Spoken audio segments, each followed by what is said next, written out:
अस्सलाम वालेकुम, क्या हाल है? ठीक ठाक है? तबीयत ठीक है? मैं हराज अब्दुल तो सर पे यूट्यूब चैनल रौनक मेला लाल सवार ही टाइम जनाब मैं लाल सवार शहर के मौजूद है जनाब। आज मैं बहुत ही पुरानियां यादां उजागर करना जिन्हें भाई ने सब्सक्राइब नहीं किया सब तो पहले सब्सक्राइब करके छोटी जी 5-10 मिनट की मैं मूवी पुरानी जी टीवी के विचों जनाब डाउनलोड करते जनाब बनाते एक जोड़ते तुम्हारे वास्ते पेश करें पे इंशाल्लाह तुमको पसंद आती।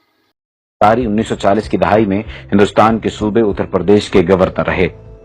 अंग्रेज हुकूमत ने ये अहदा उन्हें अहम ओहदा इसलिए अता किया कि वो मुस्लिम लीग और कांग्रेस की सियासत से लाताल्लुक होकर अंग्रेजों की वफादारी का दम भरते थे।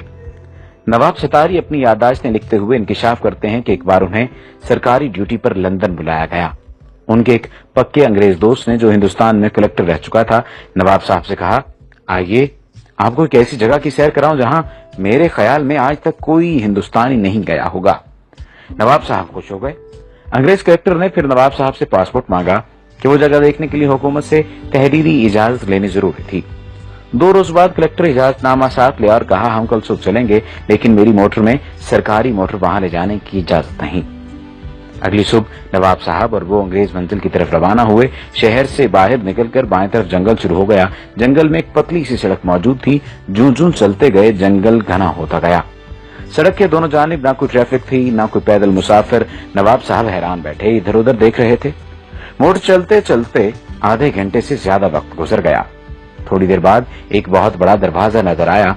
फिर दूर सामने एक निहायत वसी और अरीज इमारत दिखाई दी। उसके चारों तरफ कांटेदार झाड़ियां और दरख्तों की ऐसी दीवार थी जिसे अबूर करना मुमकिन न था। इमारत के चारों तरफ जबरदस्त फौजी पहरा था। इस इमारत के बाहर फौजियों ने पासपोर्ट और तहरीरी इजाजतनामा गौर से देखा और हुक्म दिया कि अपनी मोटर वहीं छोड़ दें और आगे जो फौजी मोटर खड़ी है उसमें सवार हो जाएं। नवाब साहब और अंग्रेज कलेक्टर पहरेदारों की मोटर में बैठ गए। अब फिर इस पतली सड़क पर सफर शुरू हुआ। वही घना जंगल और दोनों तरफ जंगली दीवारों की, दरख्तों की दीवारें। नवाब साहब घबराने लगे तो अंग्रेज ने कहा, बस मंजिल आने वाली है। आखिर दूर एक और सुर्ख पत्थर की बड़ी इमारत नजर आई तो फौजी ड्राइवर ने मोटर रोक दी और कहा, यहां से आगे आप सिर्फ पैदल जा सकते हैं। रास्ते में कलेक्टर ने नवाब साहब से कहा, याद रखें आप यहां सिर्फ देखने आए हैं, बोलने या सवाल करने की बिल्कुल इजाजत नहीं। इमारत के शुरू में वसी दालान था। उसके पीछे मुतअद्दिद कमरे थे। दालान में दाखिल हुए तो एक बारिश नौजवान अरबी कपड़े पहने, सर पर अरबी रुमाल लपेटे एक कमरे से निकला। दूसरे कमरे से ऐसे ही 2 नौजवान और निकले। पहले ने अरबी लहजे में अस्सलाम वालेकुम कहा, दूसरे ने वालेकुम अस्सलाम, क्या हाल है। नवाब साहब ये मंजर देखकर हैरान रह गए। कुछ पूछना चाहते थे लेकिन अंग्रेज ने फौरन इशारे से मना कर दिया। चलते चलते एक कमरे के दरवाजे पर पहुंचे। देखा कि अंदर मस्जिद जैसा फर्श बिछा है। अरबी लिबास में मलबूस मुतअद्दिद तलबा फर्श पर बैठे हैं। उनके सामने उस्ताद बिल्कुल इसी तरह बैठे सबक पढ़ा रहे हैं जैसे इस्लामी मदरसों में पढ़ाते हैं। तलबा अरबी और कभी अंग्रेजी में उस्ताद से सवाल भी करते। नवाब साहब ने देखा कि किसी कमरे में कुरान मजीद पढ़ाया जा रहा है, कहीं किरत सिखाई जा रही है, कहीं तफसीर का दर्स हो रहा है, किसी जगह बुखारी शरीफ का दर्स दिया जा रहा है और कहीं मुस्लिम शरीफ का। एक कमरे में मुसलमानों और मसीहों के दरमियान मुनाजरा हो रहा था। एक और कमरे में फ़क़ही मसाइल पर बात हो रही थी। सबसे बड़े कमरे में कुरान का तर्जुमा मुख्तलिफ जुबानों में सिखाया जा रहा था।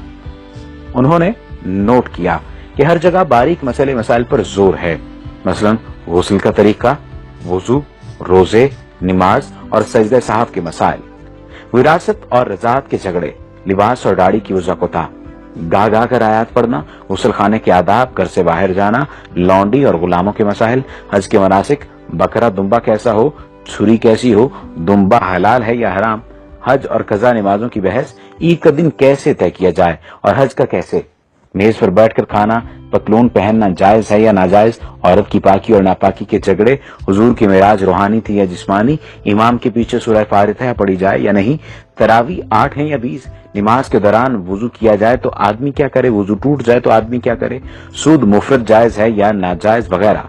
एक उस्ताद ने सवाल किया, पहले अरबी फिर अंग्रेजी में, नहायत चुस्ता उर्दू में, जमात अब ये बताए कि नजर बद, तावीज गंड आसेब का साया बरहक है या नहीं।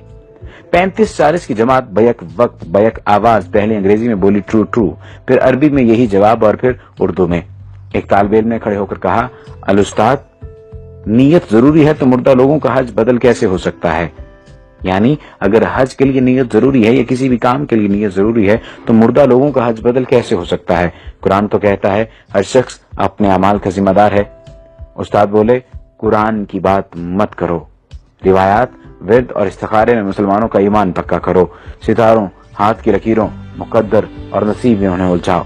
ये सब देखकर वो वापस हुए तो नवाब सितारी ने अंग्रेज कलेक्टर से पूछा, इतने अजीम दीनी मदरसे को आपने क्यों छुपा रखा है? अंग्रेज ने कहा, अरे भाई, इन सब में कोई मुसलमान नहीं, ये सब ईसाई हैं। तालीम मुकम्मल होने पर इन्हें मुसलमान मुल्कों खुसूसन मशरक़ वसता, तुर्की, ईरान और हिंदुस्तान भेज दिया जाता है। वहां पहुंचकर ये किसी बड़ी मस्जिद में नमाज पढ़ते हैं, फिर नमाजियों से कहते हैं कि वो यूरोपी मुसलमान हैं। उन्होंने मिस्र की जामे और अजहर में तालीम पाई है और मुकम्मल आलिम हैं। यूरोप में इतने इस्लामी इदारे मौजूद नहीं कि वो तालीम दे सकें। वो सिर्फ 10 तनख्वाह नहीं चाहते, सिर्फ खाना, सिर छुपाने की जगह दरकार है। फिर वो मुअज्जिन, पेश इमाम बच्चों के लिए कुरान पढ़ाने के तौर पर अपनी खिदमत पेश करते हैं। तालीमी इदारा हो तो उसमें उस्ताद मुकर्रर हो जाते हैं, जुमे के खुतबे तक देते हैं। नवाब साहब के अंग्रेज मेहमान ने उन्हें ये बताकर हैरान कर दिया कि अजीम मदरसे के बुनियादी आदाफ ये हैं, मुसलमानों को रिवायात, जिक्र के वजीफों और नजरी मसाइल में उलझाकर कुरान से दूर रखा जाए। हुजूर अकरम सल्लल्लाहु अलैहि वसल्लम का दर्जा जिस तरह भी हो सके घटाया जाए।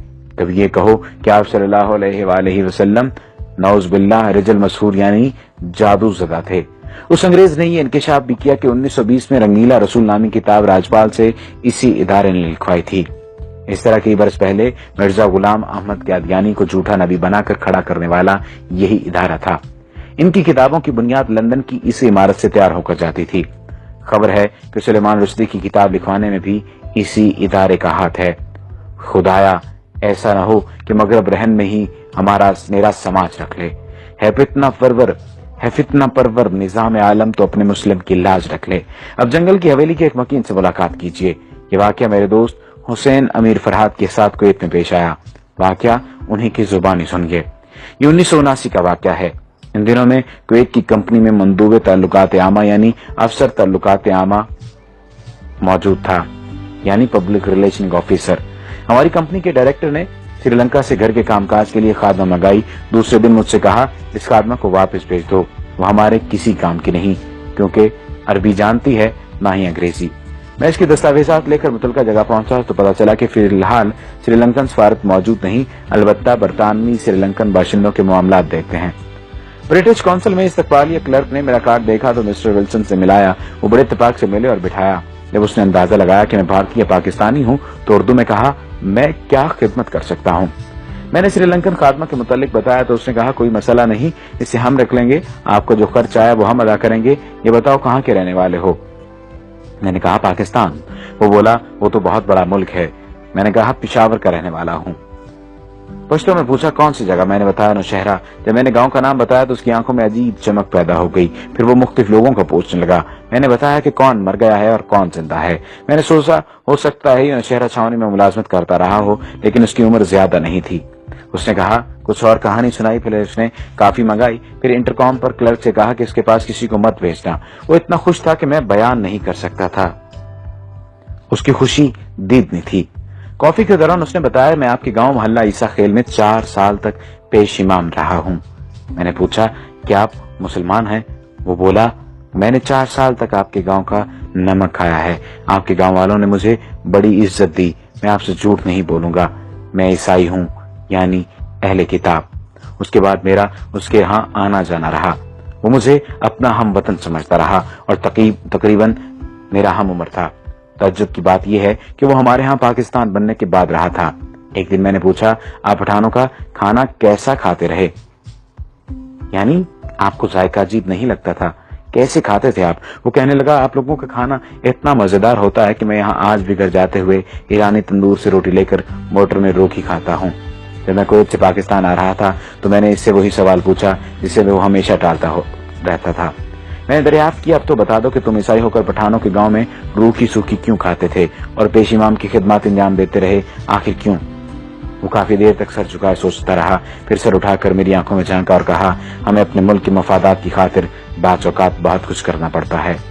हमारे यहाँ लंदन के मज़ाफ़ात में एक मरकज है जहाँ शक्ल शुबहात देकर अंग्रेजों को बैरूनी मज़ाहिब और जुबानों की तालीम दी जाती है। वहाँ से फारूक तहसील होकर फिर हमें मुख्तलिफ इलाकों में भेजा जाता है। गाँव आकर मैंने मोहल्ला ईसा खेल के बुजुर्गों को ये वाक़या सुनाया तो एक बूढ़े तालिब गुल ने कहा, मुझे शक पड़ा था मगर सब कह रहे थे कि ये चित्राली है। वहाँ अक्सर चित्राली मौलवी पेश इमाम हैं, वो भी गोरे हैं, बिल्कुल अंग्रेजों की तरह। फिर तालिब गुल ने कहा, चलो भाई अब 4 साल की नमाजें लौटाएं जो हमने अंग्रेज के पीछे पढ़ी, खाना खराब हो उसका। जब मैंने जंगल की हवेली के मुतालिक पढ़ा तो मुझे यकीन हो गया कि मिस्टर बैलन जरूर जंगल की हवेली का परवरदा था। ये मजमून 90 की दहाई में उर्दू डाइजेस्ट में शाया हुआ था। यहूद व हनूद की साजिशें बदस्तूर जारी हैं। ये मजमून इस नीयत से जरूरी तरमीम और इजाफे के साथ दोबारा भी शाया किया गया ताकि सादा और मुसलमान बाखबर रहें। उम्मीद करें ना कि आज की वीडियो पसंद आई हो सी दोस्तों को भाइयों को जनाब कमेंट दिता करो, अपने राय का इजहार दिता करो ताकि मैं जड़ा ना तुम्हारे जहन के मुताबिक की चीज़ां बनावा तो पेश करा जनाब और इनको पसंद आवन। अज का विलोग तो ताकि कल इंशाल्लाह दोबारा हाजिर विलोग भी डिठा करो जनाब, पाँच कर डिठा करो जनाब, कमेंट भी लिखा करो। ओके, खुदा हाफ़िज़।